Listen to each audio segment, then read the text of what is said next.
Wow, grabbed. Hello everyone, so happy to have you here with me today. Today, in this state of art laboratory, we are about to embark on an extraordinary journey where we will be testing the limits of this 3D printed robotic arm. It is equipped with 5 servo motors and is controlled by a Arduino Mega. Now, I have already calculated the angles for the servo motors and we have named the servo motors as servo motor A, B, C, D and E.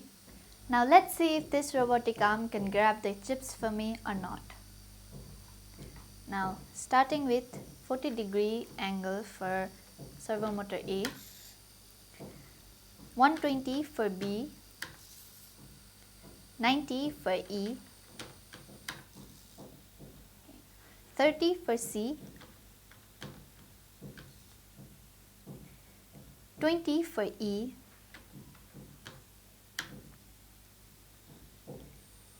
0 for C. Wow, grabbed. Now 70 for B.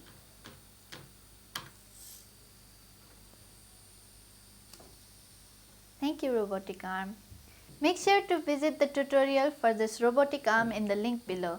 Thank you for watching. Bye bye.